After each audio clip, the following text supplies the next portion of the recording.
think we're getting closer. We're getting to where the communication is crisper, it's cleaner, the fits are cleaner. They're not perfect, but arguably today was one of our top practices this camp, and that was encouraging. And there's a heightened sense of urgency. They understand we're under 10 days, so it was good to see. You know, the preparation is just in sort of the beginning parts, you know, for Toledo, but there are positive signs there, and I was encouraged by our work today. Anybody? Jordan Wright playing both outside positions.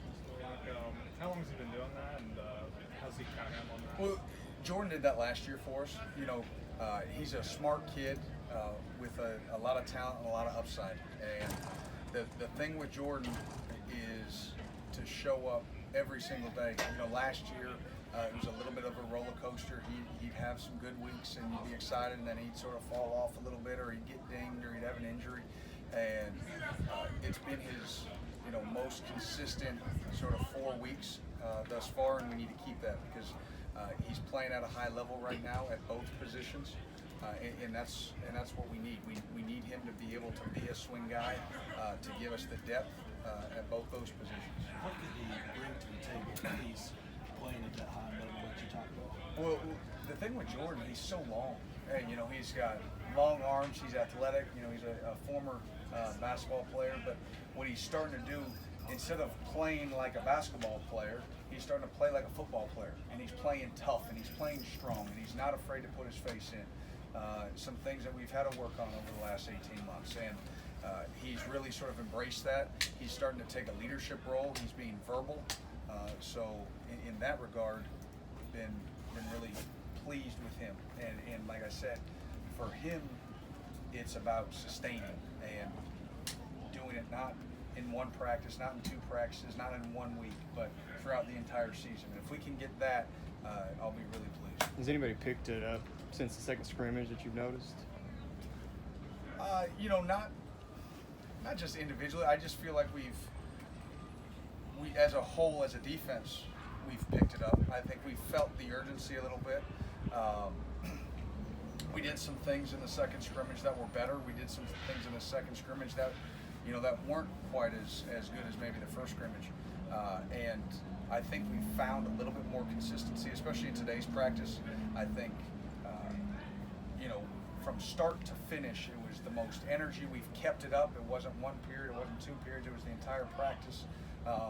Again, there was going to be mistakes. There's always going to be mistakes, and that's why you have film, and that's why you coach. But they've done a good job. The leaders have stepped up. It's great to hear some of the old guys, you know, especially like the D-line group. You hear Calvin and TJ, and you hear Quentin now more than you've ever heard Quentin talking, you know, to the young guys as they go in and they're getting their reps. Which means if they're talking, it means they're getting mental reps when those twos are going, and they're not playing around in the back. They're not just trying to get water. They're not just trying to take a knee. And so they're dialed in from start to finish, because even if you're not in there getting a physical rep, you can always get a mental rep. And we try to preach that to the guys, and they're demanding that. The old guys are demanding that the young guys, when they watch, and it's not acceptable if they go in and they make a mistake that's already been corrected. And when you get that kind of leadership, good things happen. Has there been a group of guys, or maybe just a handful, that have been the most consistent over the last couple of weeks?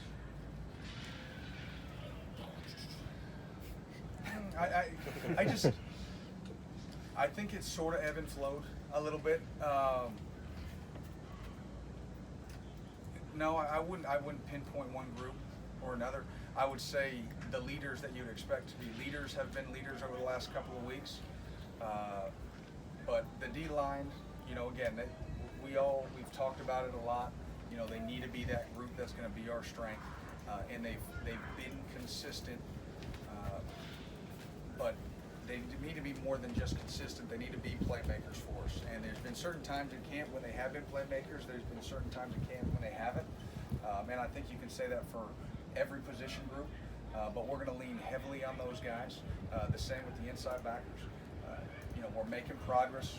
You know, Coach Klink and Coach Hood, they've done an unbelievable job with that secondary and bringing them along to where we are right now. They're playing with confidence, they're talking, they're communicating, there's a demand in that room and an effort level that's through the roof. So again, will it be perfect? No. It won't be perfect in any position group, but if we play with great effort, intensity, and communication, it'll make up for, some of those areas. The young guys in the secondary, how much do you just kind of need to see them play the game to see how they respond? There's no question. Because in practice or in a scrimmage, a touchdown doesn't mean anything. I mean, it means something. You got to take every rep personal. But it's a different story when it's 64,000 people, eyes on you when a ball goes over your head. So some of it we're going to have to see how they react. Are they going to be able to put it behind them? Because in this league, against the wide receivers and the quarterbacks that you're going to have to face, plays are going to be made. And we know that, we understand that. It doesn't matter where you are. It's the ones that can put it behind them and can continue to compete at a high level that are the good ones and the great ones. The ones that sulk, the ones that put their head down, the ones that are thinking about it for the rest of the game, those are the ones that'll get beat consistently. And until you're in that situation, we won't know. Back to Jordan for a second, It's one thing to have length, it's another thing to know how to play football with that length. How hard is an adjustment for that, I think, sometimes for kids to make? It is, that's a great question, because I think length can be misunderstood, because long guys don't always play long, So Jordan, even last year, he's really improved strength-wise. But even when he was weaker last year, he'd be able to make plays because he understood that if he locked out his arms, he could keep players at bay long enough. And now he's got added strength.